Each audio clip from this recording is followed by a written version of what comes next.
Hi, my name is Luke Morelli, and this is my final presentation for brewing. And the what we're going to cover today is German immigrants in the American brewing industry, and I'm really going to cover from about 1860 to about 1933, about the end of Prohibition. And yeah, let's uh, let's get into this. So brewing in early America, it's as old as the country itself. There were Native Americans who were making beer out of maize and other starches, and this was even before the English established a colony in America. And when they did, they also brought beer with them. Beer was a very important product for these colonists because it was a way for it was a safe drink to consume. It was high in nutrition as well. It was a very important carb for the colonists to have.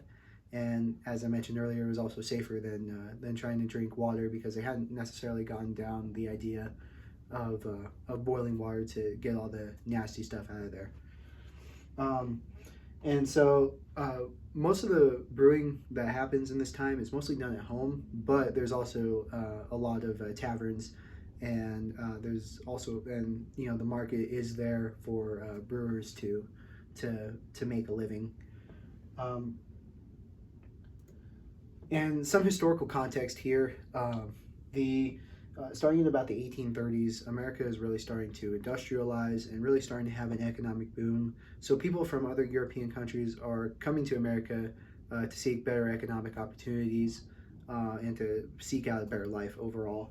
And as you can see here in the 1850s and the 1880s, we get this huge spike of German immigrants to the United States, and just huge spikes in immigration in general. So German immigrants typically settled in farming communities and cities in the Midwest. So cities like Milwaukee, St. Louis, Cincinnati, all these places had pretty high German immigrant populations. And because of this, they picked up occupations like baking, carpentry, um, and of course brewing. So some very important industries, and they were also able to do this because of the region that they lived in. Especially for brewing, it's easy to find the ingredients for beer when you're living in the Midwest because that is what grows out there. So German immigrants, they become extremely important to the United States brewing industry, and this is for several reasons. And you could go back to the way that beer has a huge impact on German culture in general, um, and you could make an entire, course on why Germany has such a huge beer culture. But one of the main reasons is because of Reinheitsgebot, and what it does is it codifies beer for Germans, and it codifies like what they should be doing for those beers, and it codifies the ingredients, and so that really puts a foothold of beer on the culture.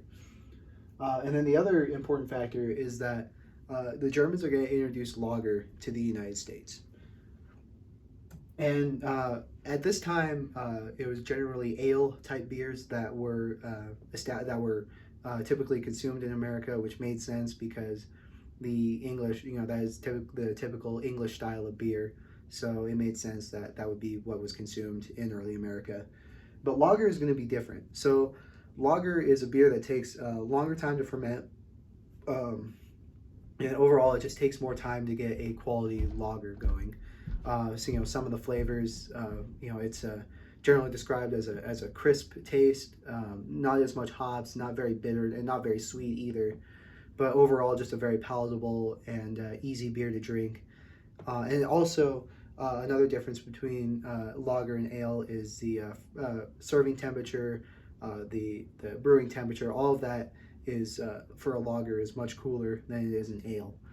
Um, and so some of your favorite beers here in America are in fact lagers. So Budweiser, PBR, of course, all these beers are lagers, and it is typically what Americans consume.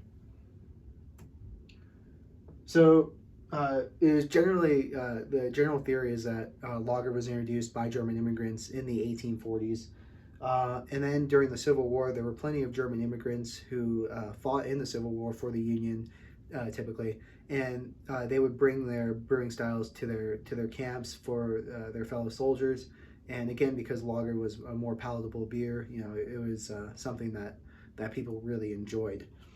Um, and also, the Midwest was not as established as the East Coast of the United States in this time. So there was more of an opportunity for immigrants, for German immigrants, to come in and really tap into an industry that was not quite discovered yet.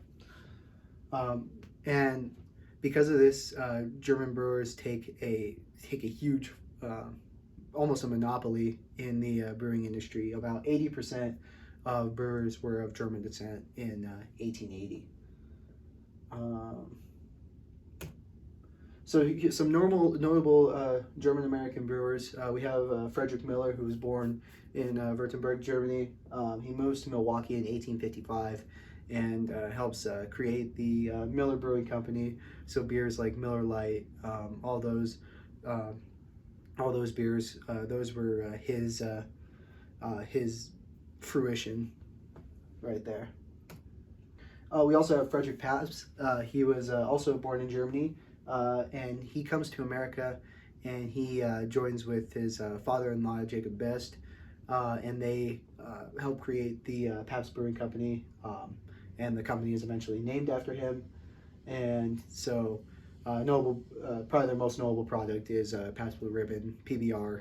Everybody in America knows. Pretty much everyone in America knows about that beer. And then Adolf Coors as well. Adolf Coors establishes the Coors Brewing Company in Golden, Colorado. And the uniqueness of his brewing is that the water, the Rocky Mountain water, that they used to brew the beer, and that's something that became a huge marketable thing for them. And Coors still is one of the largest producers of beer in the United States. So Coors Light, Coors Banquet, all of those belong to uh, the idea of Mr. Coors. And then we also have Adolphus Busch. And Adolphus Busch moves into St. Louis in 1857. He was part of a very high-class family in Germany, but moves to St. Louis and ends up becoming a huge player in the brewing industry, eventually working with his father-in-law, Eberhard Anheuser. After his time during the Civil War, he Busch marries the daughter of Anheuser, and he also helps create the brand of Budweiser in 1876. Speaking of Anheuser, he is another German immigrant that comes to America in 1843. He starts out as a soap maker, and then eventually moves into brewing, and he buys out a failing brewing company in St. Louis, and eventually comes together with his son-in-law to make the Anheuser-Busch Brewing Company in St. Louis.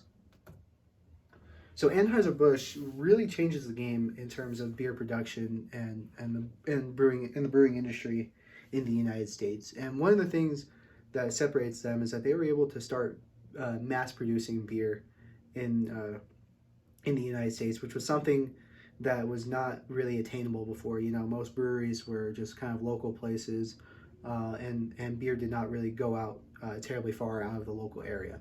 But Busch and Anheuser develop this pasteurization. They start pasteurizing their beer, and this means that the beer is able to be stored for a lot longer, and it's able to still maintain its original flavor and consistency while it's being shipped out. They also start mass bottling their products, and they really take a foothold, and they really start to become huge in the United States. Another thing that they did was make refrigerated boxcars on trains, and this way the beer was able to stay cold, which lager needs to stay cold in order for it to still be good. And so they're able to ship these beers out all over the country, and Budweiser and other Busch products become some of the biggest beer producers, or some of the biggest beers in America in general.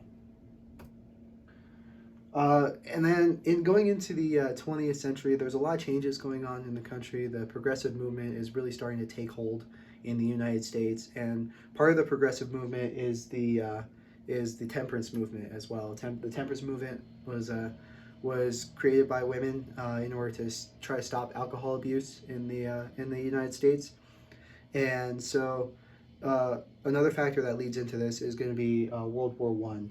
The United States was going against the Germans, and there was a lot of anti-German sentiment during this time, and part of that was about beer drinking, especially for other immigrant groups like the Irish.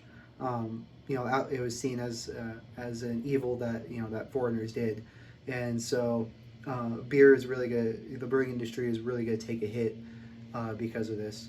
And then, of course, you have the worst blow of them all for the brewing industry, which is uh, the ratification of the 18th Amendment, which bans the sale of alcohol products in the United States. So, how did breweries stay open during Prohibition? Unfortunately, a lot of small breweries had to shut down because they just did not have the ability to stay open at all. It's hard to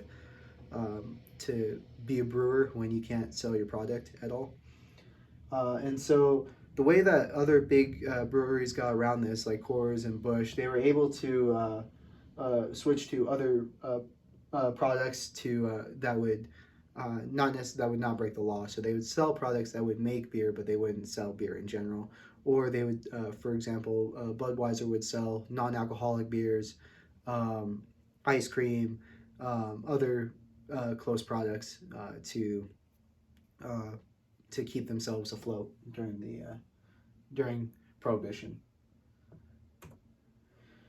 And then Prohibition ends in 1933, and because of this, all of the major brewing industry, all the major breweries in the United States are kind of able to rise up over the top and really become the of kings of beer production in the United States. And German immigrants, I think, had the largest impact over the brewing industry in the United States because of their introduction to lager, because of the sales tactics of places like Anheuser-Busch and Coors.